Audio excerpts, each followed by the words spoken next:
So today we had sequential SMT, making the high of the day, right? Which usually happens. Sequential SMT is usually the cause of like major reversal points, right? This is the NASDAQ.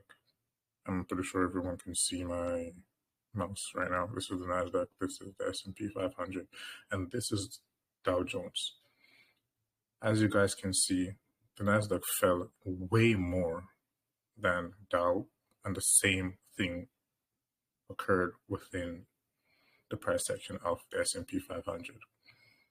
Right, I believe that I've mentioned this before, but whenever you see sequential SMT, right, you want to pay more attention to the assets which fail to break above the high, right? You don't want to pay much attention to this one because these will fall more. This will always happen. So if you see sequential SMT, right? Say tomorrow or or Thursday, between Thursday this week and Wednesday, right? Then you would want to trade the weaker asset class, which would be these, right? This asset failed to break above New York's high. It's weak. This one failed to break above New York's high. It's weak. This one broke above New York's high. Then this is showing you strength, right? This will fall, right? But it won't fall like these ones, right? And let me put some lipstick on. So remember I taught you guys about the revolving true open, which is this open right here on this candle, right? We had price trade up into it and failed to break above this high. Amazing. I showed you guys this, this is like the third or fourth example, I believe. And, I've just been talking about this for like less than a week now, I believe, right? So yeah, we have this one break above, it traded above the revolving true open, failed to break above this high. This one traded above it and broke above the high at the same time. So like, what would like be the, your tipping point? What would like tell you that, okay, now I should be entering. Now I should be looking for a trade. What would that be? What would like, tell you that, okay, price should not go above this high. And if it goes above this high, then I'm just wrong. I'm stopped out. You got to be using risk management, right? Nothing is perfect. But this, like what you're seeing right now on the screen, this is right. Like, I don't want to gas this too much, but like I'd say over 75% of the times, right? This setup, this what I'm showing you right now, this isn't even the full setup. This is just like the framework.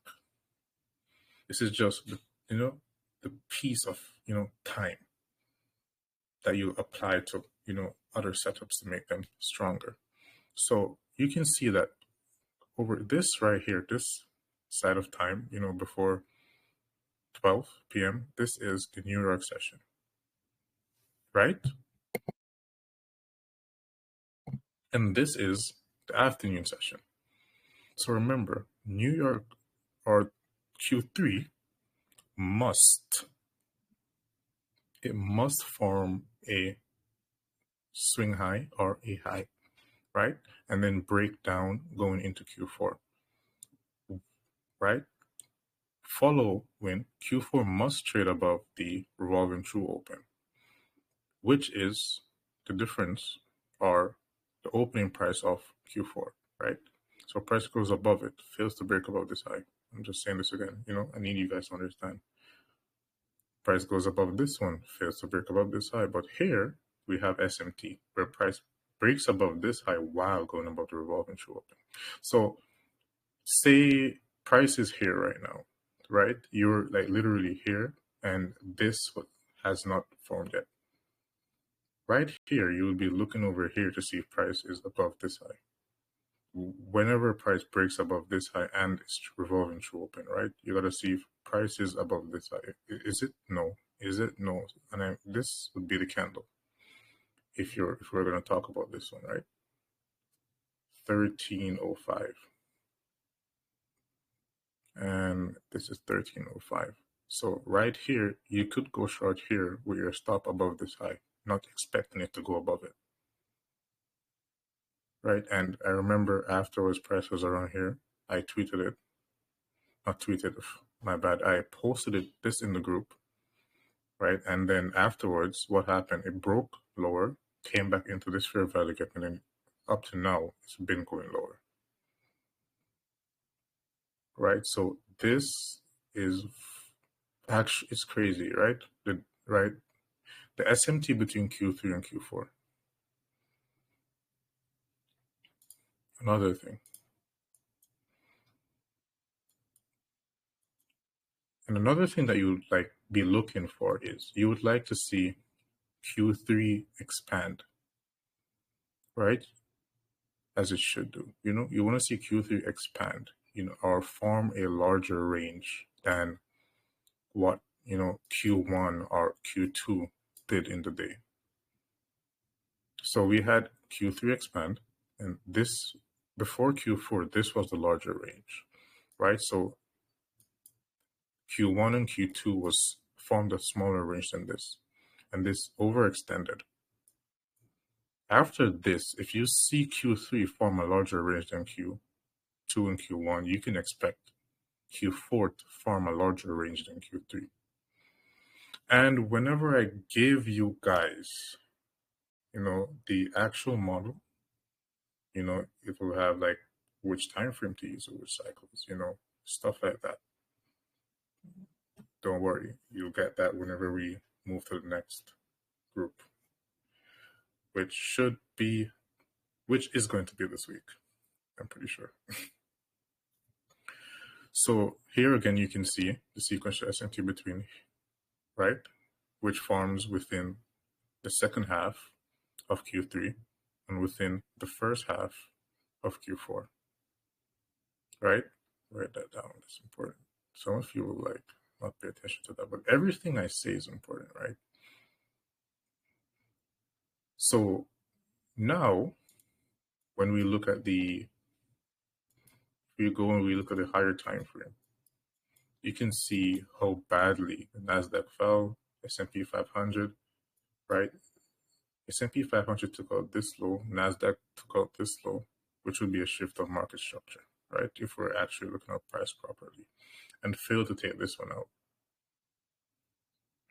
right? Tomorrow we have CPI, and you can, by just looking at price, you can see that this seems to be farther than this high than this is, right? So this seems to be stronger than these two, which is actually the case. So if tomorrow we have price take this out and, fail to take this high out and fail to take this high out, that would be sequential SMT again, right? But another one, which I will introduce, are you following? So tomorrow we want to see what happens at 8:30. Will price even get to here? Will price just drop, right? We just need 8:30 to pass, and then whenever we see an imbalance, then we just take a shot. So here, this high was taken out. This high was taken out. Also, this high was taken out here, but here we had SMT, which caused price to fall. Looking at the higher time frames, we have lows here, which would be a draw on liquidity. We have lows here as well. I did identify these lows, before price traded about this high, which I expected it to go below this low, but happens. You're wrong sometimes. So if this candle closes, forms a gap here, then we could expect price to trade within this candle and continue below here. Right here, where we have a lovely swing high being formed. We have lovely, relatively equal lows below these lows. We have the swing low here as well. If you look at the daily time frame, not much to see here, right? But CPI will give us a a clearer view of price. Usually, whenever we have like Q1 drop like this, then we usually have price. We usually have price return to the just straight about 50% of the range, which would be like around here. Trade about the 50% of the range and then continue to fall.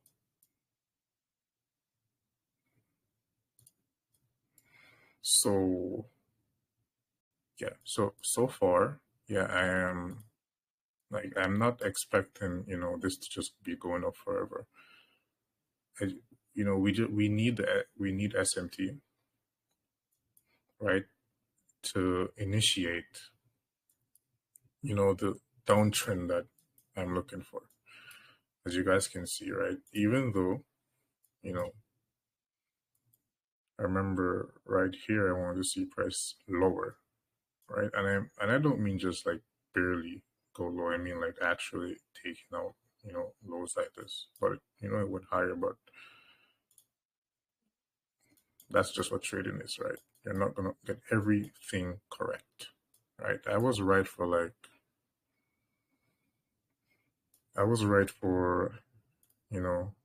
the first couple weeks, and then got last week wrong, which is okay.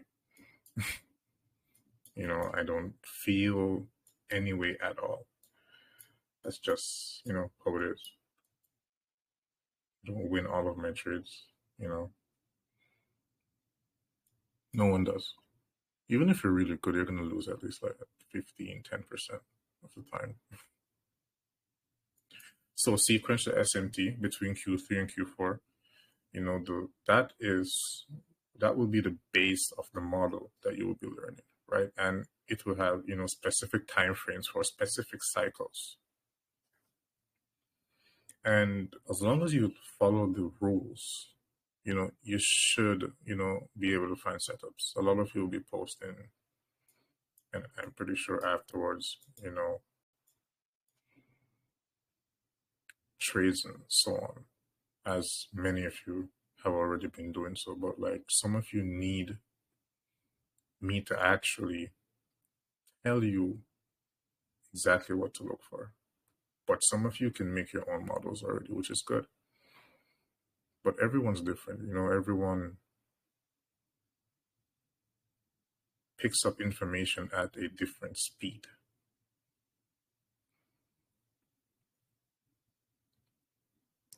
So we'll be getting into better things than this, of course, but this is actually already like, how much times have you seen this failed? How much times?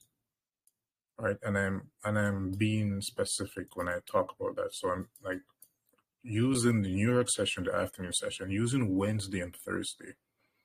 How much times have you seen that failed? Right? Not a lot. I'm pretty sure. I'm pretty sure. So yeah, that's it for today. And we'll be back Wednesday, right? Tomorrow, if if there's a clean price action, then I'll obviously be posting in the group. That being said, have a wonderful afternoon.